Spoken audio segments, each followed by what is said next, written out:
The courtroom lights buzzed faintly overhead. Cold. Sterile. Indifferent. Sergeant Brandon Kilmer stood tall in his pressed uniform, badge gleaming, sunglasses still perched on his head like some kind of crown. His boots echoed confidently across the tile as he walked past rows of silent spectators. His smirk? Unmistakable. This wasn't just another case for him. This was a performance. And he knew he had the spotlight. He barely glanced at the woman seated at the defendant's table. Middle-aged. Quiet. Hair in a simple bun. Wore no jewelry. No makeup. Just a plain black skirt and a worn gray blazer. She didn't look dangerous. She didn't even look confident. Her name was Valerie Pierce, and from the way Kilmer sized her up, it was clear he thought she was already beaten. He wasn't the only one. In the back of the courtroom, whispers flew like insects. "Isn't that the lady from the protest? She shoved a cop, right? No, I heard she threatened to sue the department." But no one really knew. Because no one really cared. To them, she was just another angry woman trying to make a scene.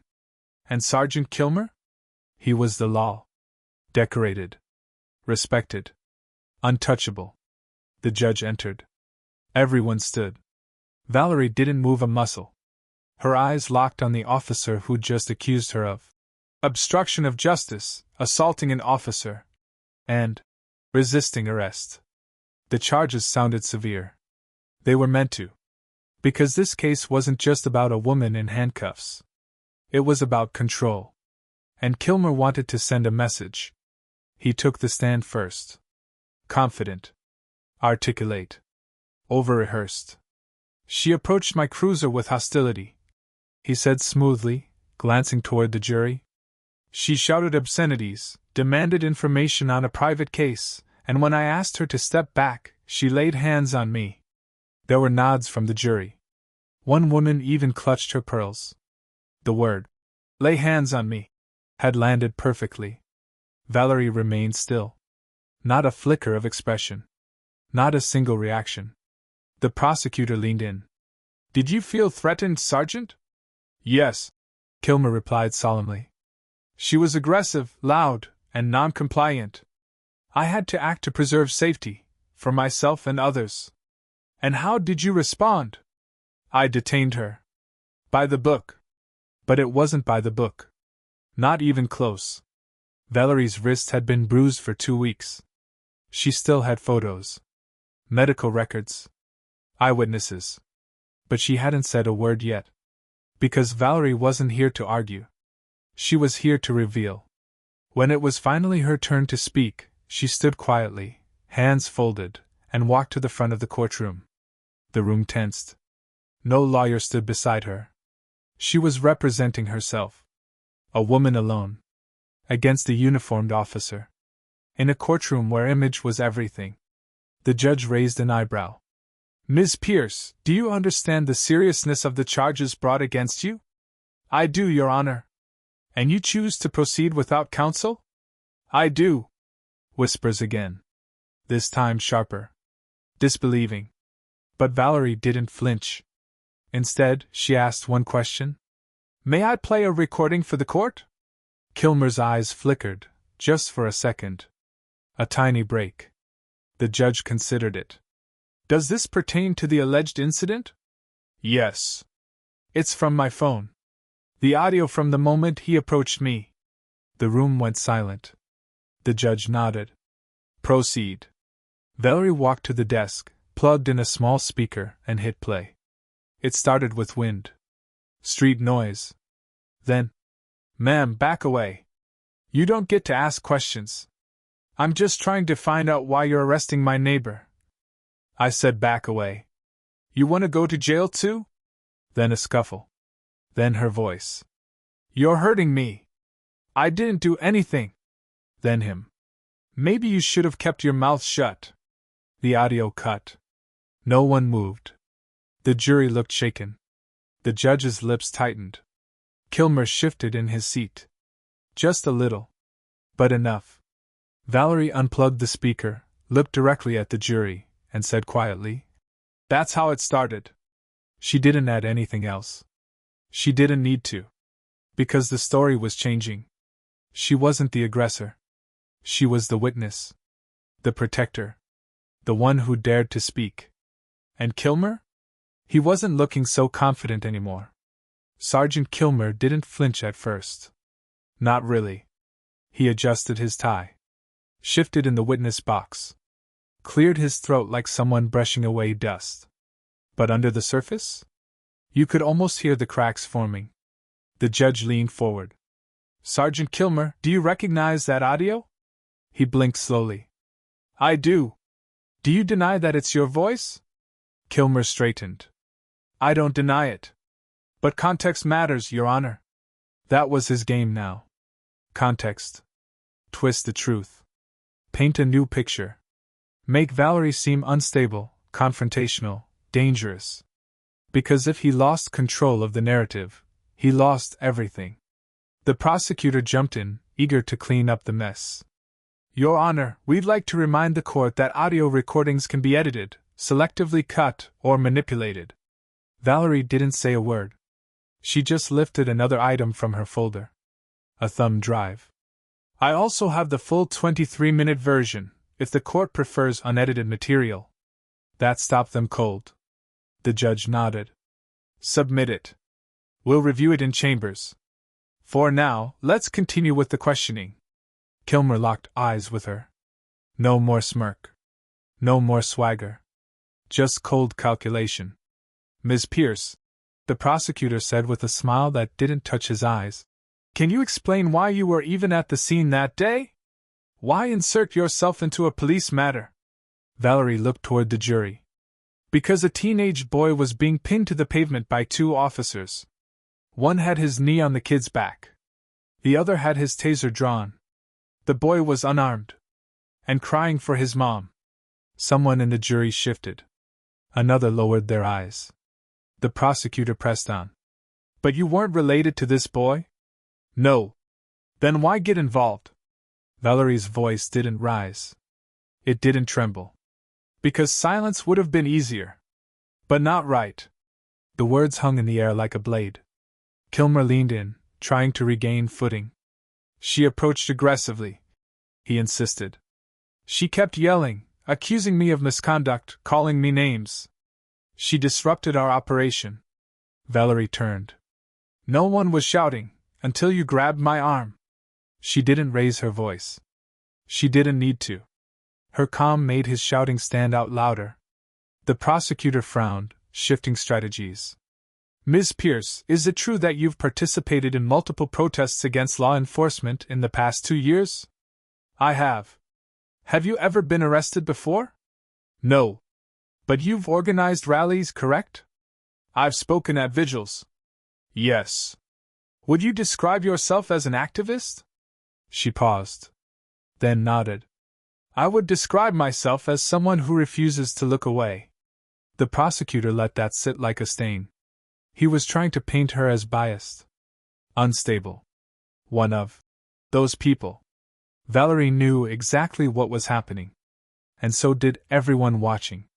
The prosecutor turned to the judge. Your Honor, we intend to call Officer Renshaw as a witness. He was at the scene and can verify the defendant's disruptive behavior. The door opened.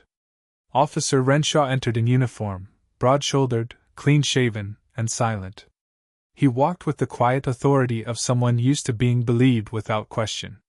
He took the stand, swore in, and began his testimony. But something was off. His eyes never met Valerie's. His hands? Fidgeting. The woman was interfering, he said. The sergeant gave her multiple warnings. She refused to comply? Did she assault anyone? Renshaw hesitated. Technically, yes. She made physical contact. Valerie stood. Permission to cross-examine? The judge nodded. Valerie walked to the front. Calm. Precise. Officer Renshaw, how long have you served in the department? 10 years. Were bodycams active that day? They were. Was mine confiscated during the arrest? Yes. Do you know what happened to that footage? Renshaw blinked. I believe it was submitted into evidence. Valerie turned to the judge. Then I request immediate access to that footage. The prosecutor stood up. Your Honor, we're currently reviewing that. You've had it for 3 weeks. Valerie cut in. The jury has the right to see it. The judge looked between them. The request is valid. We'll recess until this video is presented. Gasps. Murmurs. Kilmer's jaw clenched. Because the footage wasn't going to help him. And he knew it. Valerie gathered her papers, returned to her seat. Her hands didn't shake. Because this wasn't about revenge. It was about truth. And she was just getting started. The courtroom returned from recess colder than before.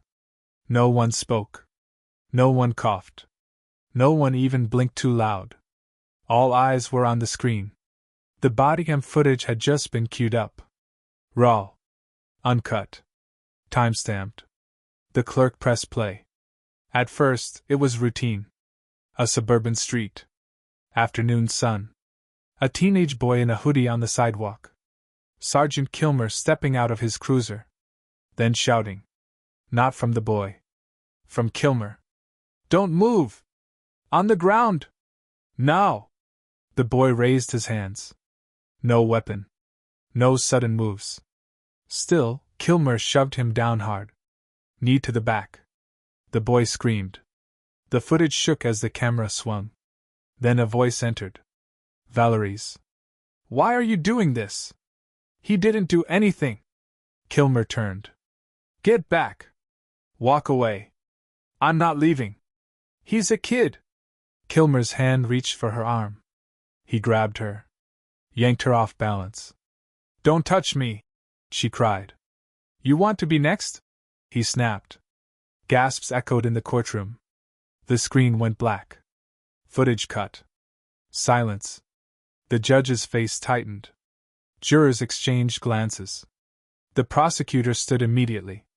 Your Honor, that footage lacks full context. But the judge cut him off. Is this the complete file? It's the version we received from the department. Valerie rose slowly. I have the original. The courtroom shifted. What did you say? The judge asked. Valerie opened her bag, pulled out a labeled envelope. This is a copy of the unedited bodycam video. It was sent anonymously.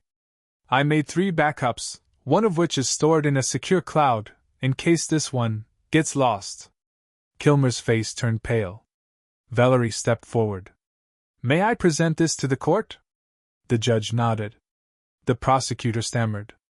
Your Honor, we need to validate the chain of custody. We will, the judge said. But first we watch.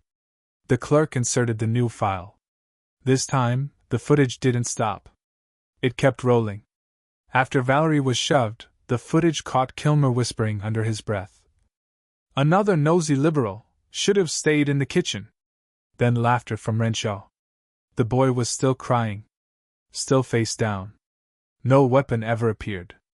Then came the arrest of Valerie. Twisted arm. Zip ties.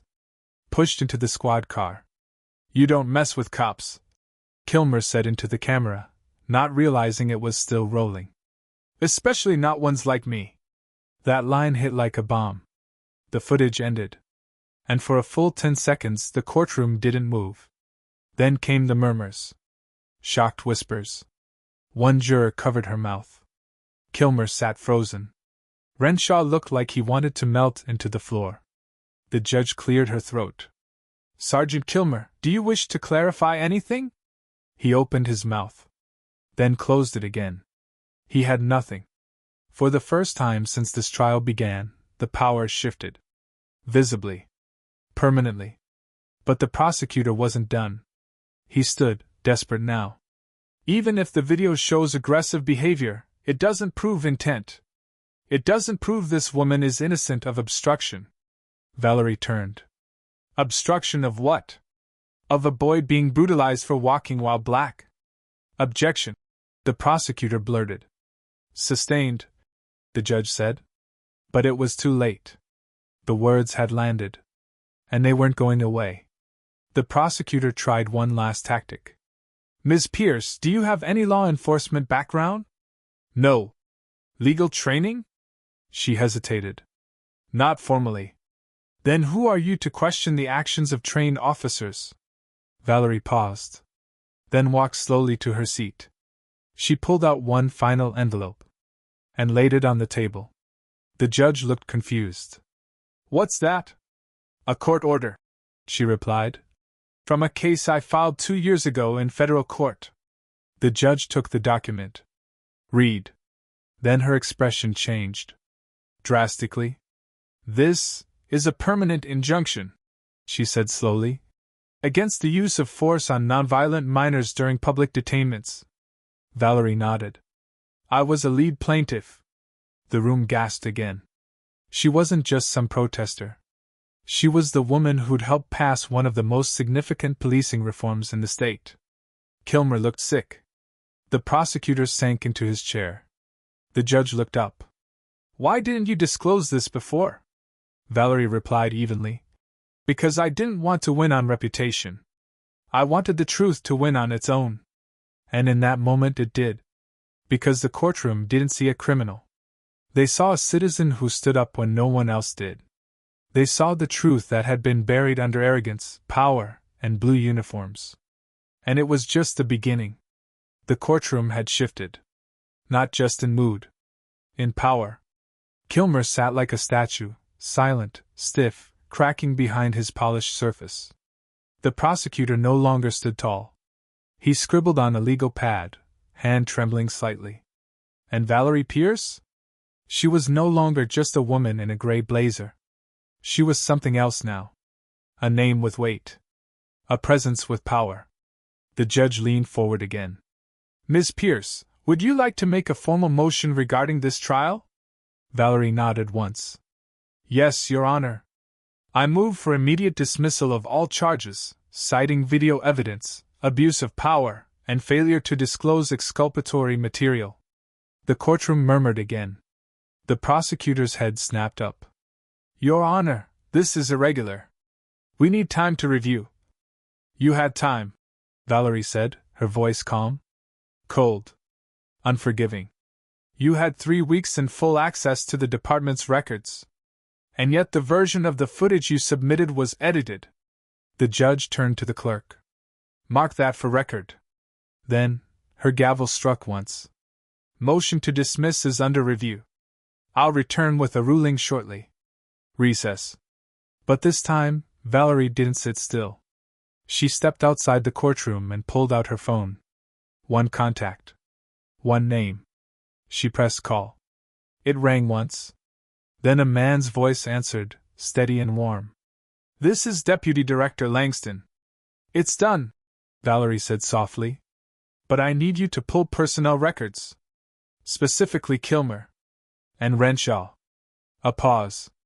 Then, are you saying it's systemic? I'm saying this isn't the first time, she said. And we finally have it on tape. He didn't ask questions. Just replied. We'll be there in 20. She hung up. Back inside, the hallway buzzed. Word had spread. People weren't whispering anymore. They were watching. Phones out. Eyes sharp. By the time Valerie stepped back into the courtroom, 2 new faces followed her in. One wore a DOJ badge on his belt. The other wore a suit with a lapel pin no one dared question. Kilmer turned. And turned pale. Valerie spoke quietly to the judge. Your Honor, federal observers are now present. If allowed, they will present sealed documentation relevant to this case. The judge raised an eyebrow. Do these pertain to the defendant? No, Valerie said. They pertain to the officer. The judge looked at the man with the lapel pin. You're with the Justice Department? Yes, ma'am, he said, flashing credentials.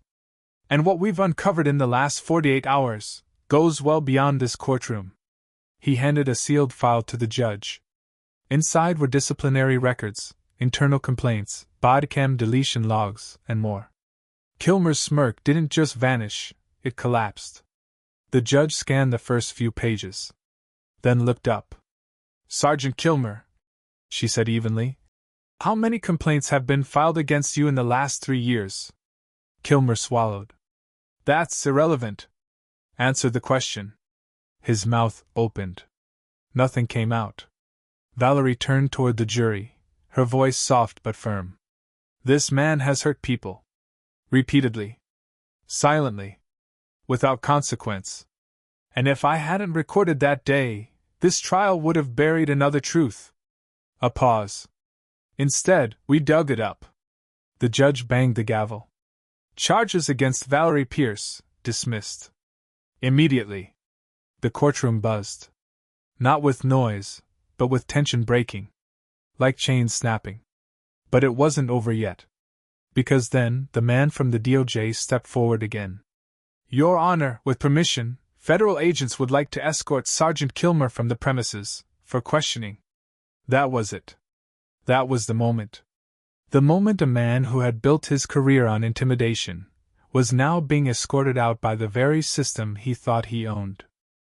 The courtroom didn't cheer. They didn't need to. Justice doesn't always roar. Sometimes it walks in with a badge, and walks out with the guilty. Kilmer looked at Valerie one last time as he passed. She didn't gloat. She didn't blink. She just stood there. Unmoved. Unbroken. Because she didn't come to destroy. She came to expose. And now that the lights were on, the truth had nowhere left to hide. The news broke that evening. Sergeant Brandon Kilmer suspended without pay pending federal investigation. DOJ confirms multiple civil rights complaints had been buried for years. One woman's phone recording sparked it all. By morning, Valerie's name was everywhere. Not as a suspect. Not even as a victim. But as a symbol. The footage had gone viral. So had the courtroom clip. And the line that captured everyone's hearts wasn't shouted, it was spoken in a steady voice. I didn't want to win on reputation. I wanted the truth to win on its own. The boy, Jamal Thompson, had been released the same day. No charges. No record. His mother cried when she hugged Valerie on the courthouse steps. Reporters surrounded them, asking the same questions over and over. How did you stay so calm? Weren't you afraid? Did you expect this outcome? Valerie didn't answer most. But to one reporter, a young woman barely out of college, she said simply, You don't fight fire with rage. You fight it with light. You show the world what's been hiding in the dark, and let people decide if they want to keep looking away. That quote? It led the evening broadcasts. By the end of the week, more officers were under review. Renshaw resigned quietly. Kilmer was charged, obstruction of justice, tampering with evidence, assault under color of authority, and indicted by a grand jury 10 days later. The courtroom where he once smirked with impunity? Now hosted hearings to dismantle everything he built on fear. As for Valerie, the governor's office called. So did the Civil Liberties Union. An award was offered. She declined? But what she didn't decline was a new role. A public appointment to the state's Independent Oversight Committee for Law Enforcement. The irony? She now had authority over the exact departments that once tried to silence her. At her first press conference, she stood behind a podium, the state's seal behind her. Calm. Professional. Clear-eyed. Accountability isn't anti-police, she said. It's pro-truth. One reporter asked if she had a message for Sergeant Kilmer. She didn't pause. Tell him thank you. Without his arrogance, the truth might have stayed hidden another year. Then she walked off the stage. No mic drop. No dramatics. Just purpose. That weekend, Jamal came by her house with his mom. He had a small gift, wrapped in comic book paper. Inside was a phone case. It had one word etched across the back. Witness. Valerie smiled. Because that's all she ever wanted to be. Not a hero. Not a headline. Just someone who refused to look away, when it would have been easier to stay silent. And now? Now the silence was broken. For good. She wasn't a lawyer. She wasn't famous. She was just one woman who dared to stand. And because she stood, Justice stood with her,